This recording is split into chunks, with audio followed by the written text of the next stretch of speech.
2027 সালের জন্য 3টি হজ প্যাকেজ ঘোষণা করেছে সরকার।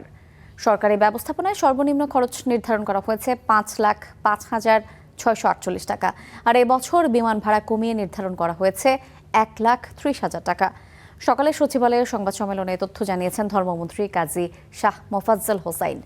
জানিয়েছেন মানবিক হজ প্যাকেজে কেটারিং সার্ভিস বাধ্যতামূলক করা হয়েছে। 2027 সালের হজের নিবন্ধন চলতি বছরের 24 সেপ্টেম্বর শেষ হবে।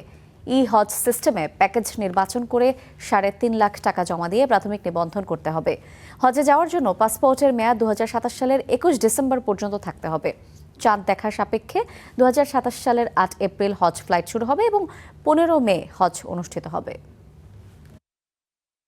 2027 সালে হজের সার্ভিস প্যাকেজ হবে 3টি।